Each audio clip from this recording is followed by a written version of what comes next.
first of all, I have a lot of questions about Coming to America for the two of you, but everyone I've been interviewing recently, I asked the same first two questions, which are, what TV series would each of you love to guest star on? I'll go All That, Nickelodeon, because that's just, I always wanted to be on that show. Right now, Atlanta. I want to be on Atlanta. Oh, yeah. You would fit in so well, by the way. My favorite show. Put me in The Office. Mm-hmm. Okay. What movie have you guys seen the most? Sleepy Hollow. My favorite movie. 3 Billboards Outside Ebbing. Ooh, really? Yeah. I love me a small town crime movie, and I'm surprised you said that. So good. So jumping into why I get to talk to you guys today, I would imagine everybody and their brother wanted to be in Coming to America, be able to work with Eddie Murphy. So I am curious, for each of you, how much did you pay to be in the movie? I only gave my child up. That was it. Just my child. I had shares in Tesla, so I gave those away. Yeah, Bitcoins, all of them. But all great decisions. I think I have no regrets. Methinks. The thing about Coming to America, the original movie, is that people love this film, and I'm curious. And a lot of people might not realize that it was like the first time like an African royal family was put on screen. It's a very early, big, I guess what I'm curious for both of you is, when did you first see the original film, and what does it actually mean to you? Well, again, I was born when it came out, so I didn't see it till like I was a kid, like 8 or 9, I would say. And it was an instant love and an instant appreciation. I understood the thing about Eddie, like Eddie resonates to everybody. He's that amazing. So I got the movie immediately, especially the jokes. And it's one of the reasons why I wanted to do film in the first place. So it's just up there with everything that I aspire to do. So to be a part of the sequel is simply just a humbling, and it's a dream, man. I mean, I was born in 1990, so it's older than me, that's for sure.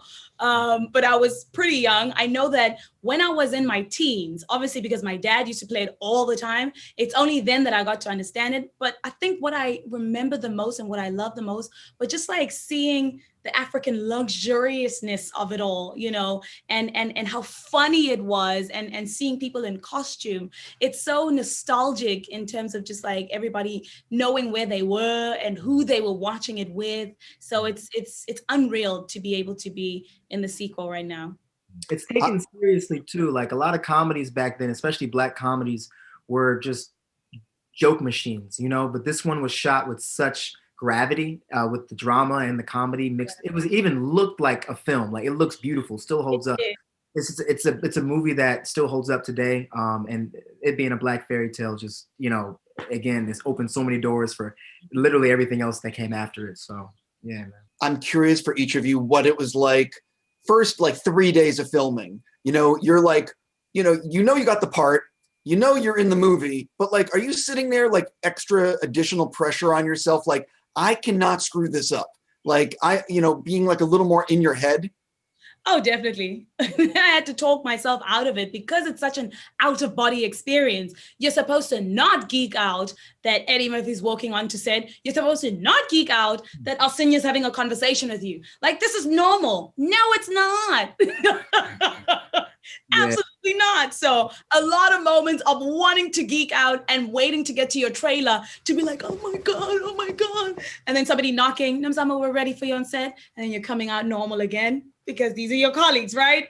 Be professional. So it was, but I think one of the best things was just how fun it was to be on set and how everybody just had such a great time.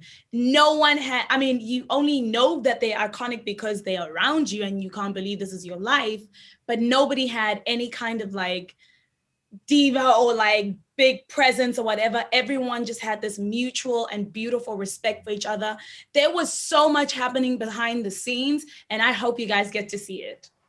Yes, there's a lot of nervousness with the movie like this, of this magnitude. It's yeah, of course. I'd be lying if I said there wasn't.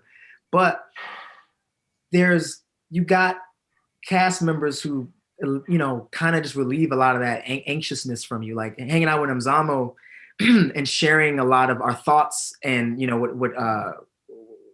how we're feeling about this whole situation made me feel that much more comfortable. KiKi as well. And, Shari, like she was such a mom on set. She really just, the relief, these actors really gave me while I was there was just very helpful and, executing the performance that I think we all wanted to give. I know that you wouldn't have actually stolen anything from set, but hypothetically, did you borrow anything and it's now still in your home? You gonna snitch? Did you tell?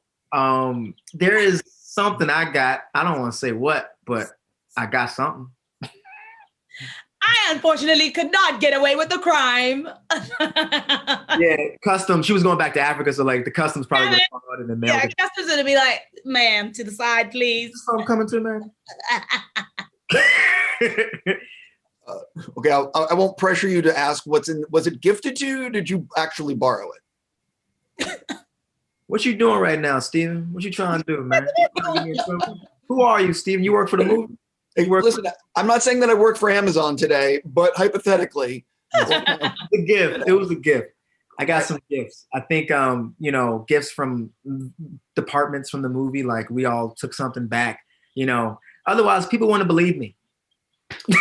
I understand. This is going to be my last question because I'm just about out of time. I'm a big fan of Ruth Carter, and she just does such a great job with costumes. I'm curious for each of you if you could talk a little bit about working with her and like just working with Ruth because she's so good. She's such a big kid, you know what I mean? Like she loves what she does. And I think you need that when you're doing a job like this. We forget we're building worlds. We're using our imagination, and she's used every ounce of her imagination to build such an amazing line of wardrobe for this movie, and like it added so much. Without her, we couldn't have added those layers to what makes this, Zamunda and Nextdoria so different, and like everybody had everyone's clothes was so different. Every pattern was different. She took so much attention to detail. She's just a master of what she does, and it was great to be a part of to just wear something that she made, man. She's amazing. Rumor has it that she's going to receive her star on the Hollywood Walk of Fame, which is so well deserved, so well deserved. Ruth Carter is not only just a costume designer, she's a historian. There's so much history that she knows. There's so much research that she does. She is a master at her craft and at her skill. She is truly, pun intended, a cut from a different thread. Congrats on the movie. And thank you so much for giving me your time. No problem, Steven. Have a good one, man. Thank you.